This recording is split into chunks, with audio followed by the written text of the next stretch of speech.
Hello and welcome to the final demonstration for Group 28's project SignFlex.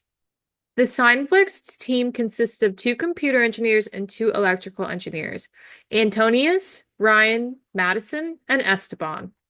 The objective of the SignFlex project is a technical solution for the disconnect between those who speak American Sign Language and those who do not. Our team is looking to bridge the communication gap between the two groups utilizing modern technology. Our solution is a wearable glove that accurately recognizes and translates the American Sign Language alphabet and provides the user real-time translation and feedback using a mobile application. For our system overview, we have three main portions of our glove. In the wristband, we have our PCB storage. Our PCB houses our accelerometer, our battery monitoring system, and our regulators, as well as the connections for the flex sensors. In the opposing pouch, the batteries are stored on the opposite side, consisting of two lithium-ion batteries. The PCB then has JST connectors that wrap around the wristband with the wires, as you can see in the photos, and connects to the 5 flex sensors, one for each finger. And now we will take a look at our custom PCBs. For the SignFlex team's PCBs, the team ordered 2 regulators and 1 main PCB. For our main PCB, it consists of 4 layers and has the following: micro GST connectors for flex sensors, a USB-A connection for uploading data to the ESP32, an ESP32, our fuel gauge and battery monitoring system, as well as our accelerometer for measuring tilt and hand orientation. And pictured on the right-hand side of the screen is our 3.3-volt regulator for our accelerometer, fuel gauge system, and ESP32, as well as our 5-volt regulator for our flex sensors. And now we will demonstrate our 3.3-volt regulator. As you can see on the breadboard, we've connected our custom-made 3.3-volt regulator to a power supply and an electronic load. On the power supply, we're giving our 3.3 regulator 5 volts because this would be the output of our 5-volt regulator. And going to the electronic load, you can see that at that voltage, it's giving us 3.3 volts, which means that our 3.3-volt regulator is completely functional. And now we will be demonstrating our 5-volt regulator. As you can see on this breadboard, we've hooked up our 5-volt regulator to a power supply and an electronic load. Now, going to the power supply, you can see that we're giving it 7.4 volts and 3 amps. This is because the 7.4 volts is roughly about what our batteries are giving our PCB, which is what would be translated into the 5 volts with the regulator. And as you can see on our electronic load, we are given an output of 5 volts, which is demonstrating that our 5-volt regulator is completely functional. This is the main PCB, which holds the majority of the significant components in the overall system. The ESP32 chip located on the top left corner of the PCB will serve as our MCU, which will be receiving and transferring data from the accelerometer, fuel gauge system, and the 5 flex sensors over to our mobile application. The USB to serial bridge CP2102 is located as U6 between the microcontroller and the USB-A connector, which will allow for serial communication. The LSM6DS3TR-C accelerometer, located as U8, will measure the movement and orientation of the PCB as it moves in the X, Y, and Z axis. The BQ24771-G1 fuel gauge system, located as U9, will measure the voltage of a single battery cell inside the battery holder, which will also be reflected on the mobile application. And the 5 JST connectors that are located on the far right of the PCB will serve as the connections that allow for the flex sensors attached on the glove to be connected to the PCB. So now I'm going to walk you through the computer vision aspect of our project. This was a key part of our system that allowed us to classify American Sign Language letters using hand gestures in real time. So we started by training our ASL classifier using a custom dataset of hand gesture images. The graphs here show the training and validation performance were over 25 epochs. As you can see, the model quickly reached almost 100% training accuracy, and the validation accuracy settled around 92%, which is showing that our model learned the gesture well and generalized it very good. The loss curves confirmed that with our loss training dropping sharply and validation loss showing a bit of variability, which is typical for our ASL model. Overall, the results were strong and indicates that our model was ready for real-time use.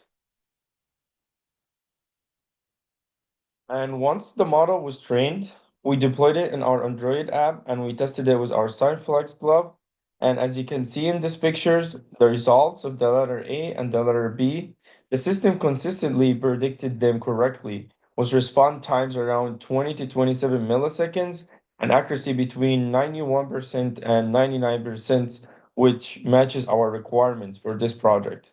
This showed that our model wasn't just good in training, but also performed very well and reliably when used in live with our glove.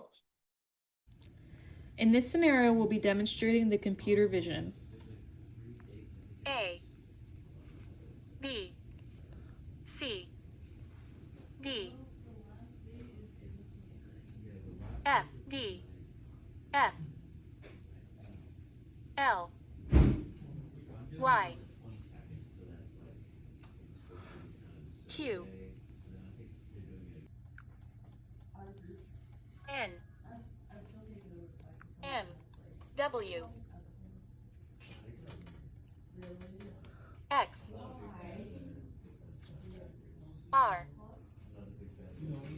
V, L, V, T,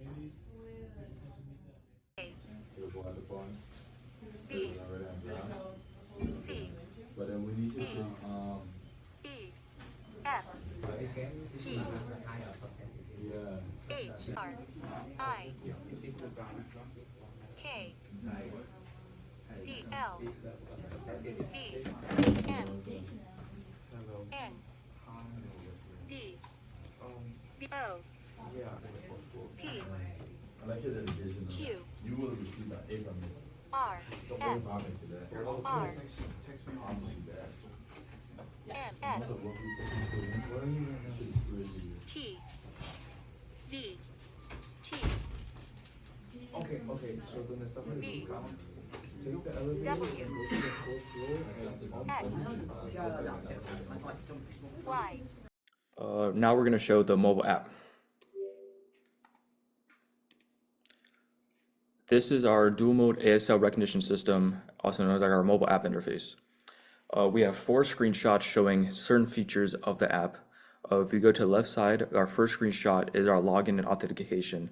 We can see that we have the, you can log in with the username and password, but the picture I have showing is the registration feature where you can obviously register for an account. And if you go to screen 2, you can see the profile button, and you can go back to change your username and password and other features you like to change.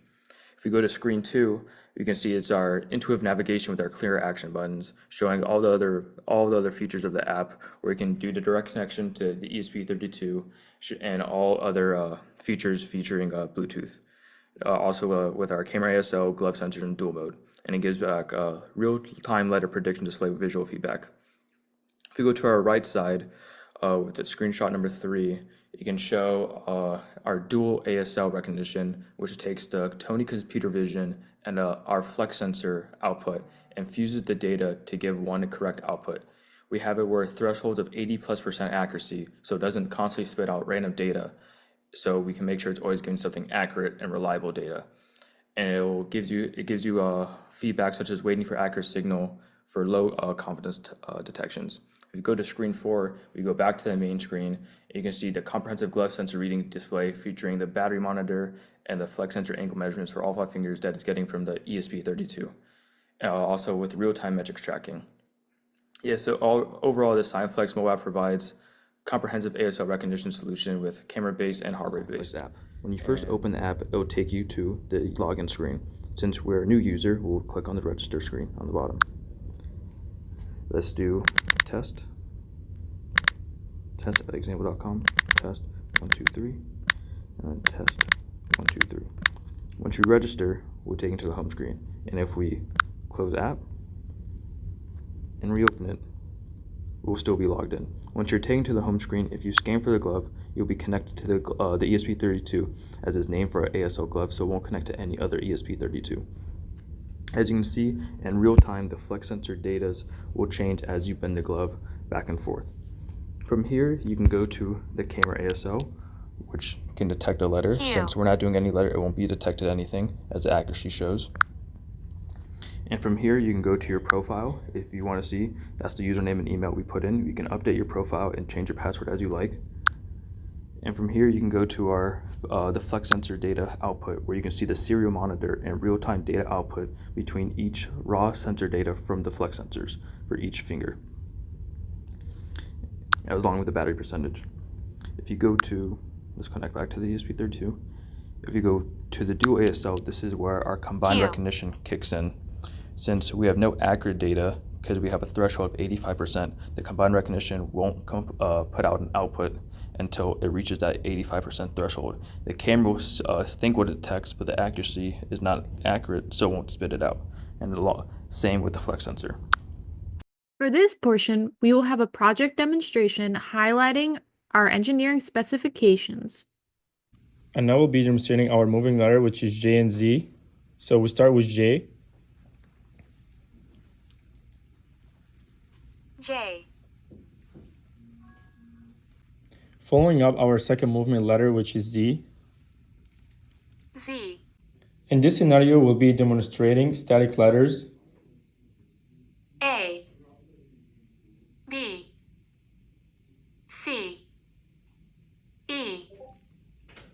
G. P.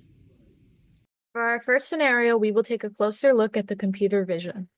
In this video, we'll be demonstrating 3 letters with 3 different trials for the accuracy and response time. So we're going to start with the letter A. And as you can see, this is our first trial, and our accuracy is around 90 to 94. And our response time between 25 milliseconds to 24 milliseconds. And this is our second trial for the letter A. And as you can see, our accuracy between 94 to 90, and our response time between 20 to 23 milliseconds. This is our third trial for the letter A, and as you can see, the accuracy is ranging between 84 to 91, and our response time is 23 milliseconds. And our second letter is going to be B, and as you can see, our response time is also around 24 to 25 milliseconds, and our accuracy ranging between 97 to 99. This is our second trial for the letter B, and as you can see, our accuracy is between 99.8 and our response time is 25 milliseconds. And this is our third trial for the letter B, and as you can see, the accuracy is it's 99.2%, and our response time is around 23 to 24 milliseconds.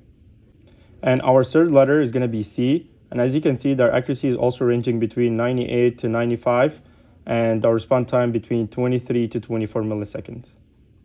And as you can see here, this is the letter C for the second trial. Our accuracy is between 89 to 93, and our response time is 23 milliseconds. For our second scenario, we will take a closer look at the flex sensors. This is the trial number 1 for the letter A. A. This is trial number 2 for the letter A. A. This is trial number 3 for the letter A. A. Okay, good. This is trial number 1 for the letter B. B. This is trial number 2 for the letter B. B. This is trial number 3 for the letter B. B. This is trial number 1 for the letter C. C. This is trial number 2 for the letter C. C. This is trial number 3 for the letter C. C. The average response time for letters A, B, and C stand at 22.7 milliseconds, 22.7 milliseconds, and 23.2 milliseconds respectively. The average accuracy for the 3 letters are 92.10%, 97.60%, and 89.10%. The combined average for the response time and accuracy stands at 22.86 milliseconds and 93%. This high accuracy is largely due to the consistency of the image recognition model, which is able to pick up on clear visual patterns in each hand gesture. Because the testing environment had steady lighting and a fixed camera angle, the input images were clean and predictable, making it easier for the model to perform well. The average response time for letters A, B, and C and the flex sensors stand at 155.7 milliseconds, 141.2 milliseconds, and 148.5 milliseconds, respectively. The average accuracy for the three letters are 90%, 90%, and 70%. The combined average for the response time and accuracy stands at 148.5 milliseconds and 83% accuracy. The flex sensor's accuracy is lower compared to the computer vision system's accuracy due to the flex sensor's high sensitivity and tendency to drift over time. During testing, we observed that the raw ADC values from the sensors would gradually shift with continued use, requiring us to frequently adjust the threshold values in the code for each letter. This inconsistency made it challenging to maintain stable performance across multiple sessions. These findings emphasize the value of integrating computer vision with the flex sensors, as it helps to compensate in situations where the flex sensors alone may struggle to correctly interpret certain hand signs. When we combine the accuracies between the two systems, we are able to get an average accuracy of around 88%, which fits our project's engineering accuracy requirement to be between 85 to 95%, as well as the two response times for both systems that are way below than 200 milliseconds. Thank you for watching our demo.